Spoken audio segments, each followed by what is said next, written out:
Sadhgurunath Maharaj Ki Jai, and welcome to Jagadambe Reads the Holy Books of India, ShrimadBhagavatam 390. As you may remember, Krishna went to see the Pandavas. Krishna fell at the feet of Yudhishthira and Bhima and embraced Arjuna, who was his equal in age.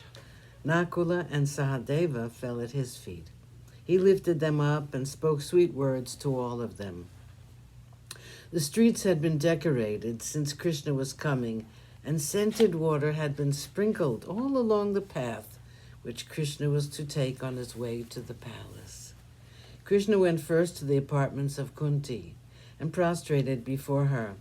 She blessed him with tears in her eyes. Krishna extricated himself from her embrace with difficulty. She was so fond of him. He then greeted Draupadi, the queen of the 5 Pandavas. She stood by the side of Kunti and Yudhishthira. In the joy of seeing Krishna, forgot even his daily duties.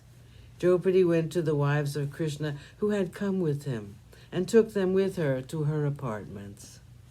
Several days passed happily for Krishna and the Pandavas. They would wander around in the gardens, and they would spend their time admiring the Mayasabha, which was so skillfully wrought for them. Often they would go out hunting, and often they would play dice to pass the time. 247 discussions. One day, when the assembly hall was full of the ministers, elders, and other well-wishers, Yudhishthira addressed Krishna seriously and said, "Krishna, my lord, you must have been told by Narada about my thoughts. For the last few months I have been considering if I should perform the Rajasuya. But unless and until you approve of my desire, I will not pursue it any further." He paused and looked at Krishna, who looked serious and seemed intent on the next words which were to follow. Yudhishthira cleared his throat and said, "I know why you sit silent. To you it seems such an unlikely desire on my part, this desire to be the lord of the world. You're right, I have never been ambitious. But I have been told that my father has no right to be in the court of Indra unless he has performed the Rajasuya. Since he died before he could perform it, he has sent word to me asking me to do it for his sake.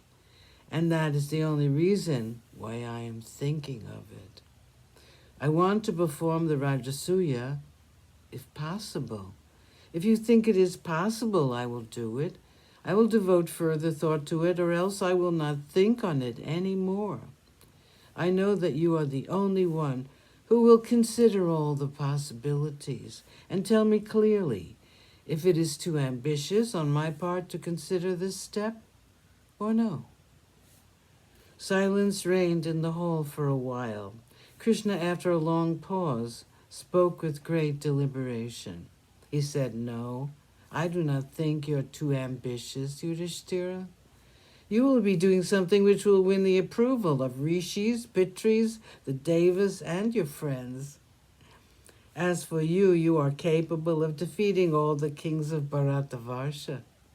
You are yourself no mean warrior, and your powerful brothers will, I know, win the entire world for you. You are all the sons of gods who guard the quarters, and the kings born of earth will easily be defeated by your brothers. But," Yudhishthira at once said, "But? What is the obstacle you're thinking of, Krishna?" Krishna looked at everyone and said, "Jarasandha, my dear old enemy," and smiled at them all.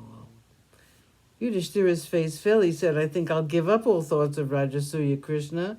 Jarasandha is invincible. You are right. Even you and Rama had to keep on fighting with him. When even you could not kill him, who can? He does not love us either. He's a great friend of the Kauravas, and he will not be my friend. You are the best friend I have, and you have shown me what a foolish desire it is to perform this yagna." Krishna said, "You should not abandon an enterprise of such importance all because of one powerful man you have to subdue. There will be some way out of it. Sadgurunath Maharaj Ki Jai. Thank you for coming. I hope you come again.